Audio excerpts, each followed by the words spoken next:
তুমি কি কখনো ভেবেছ একটি ছোট দানও আল্লাহর কাছে কত বড় হতে পারে? শোনো, এক বিস্ময়কর ঘটনা। মদিনার রোদ ঝলমলে দুপুর, রাসূলুল্লাহ সাল্লাল্লাহু আলাইহি ওয়াসাল্লাম মসজিদে বসেছিলেন।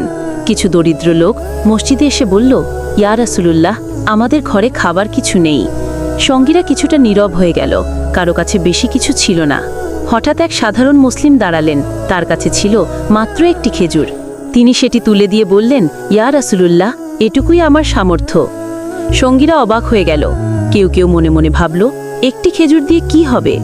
রাসূলুল্লাহ সাল্লাল্লাহু আলাইহি ওয়াসাল্লাম হাসলেন এবং বললেন, এই খেজুর যদি আল্লাহর পথে খাঁটি নিয়তে দেওয়া হয় তবে এটি পাহাড় সম সওয়াব হয়ে যাবে। লোকটির চোখ ভিজে উঠল।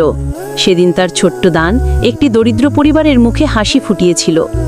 রাসূলুল্লাহ সাল্লাল্লাহু আলাইহি ওয়াসাল্লাম আরেকবার বললেন, সওয়াবের দরজা ছোট কাজে নয়, বড় নিয়তে খুলে যায়।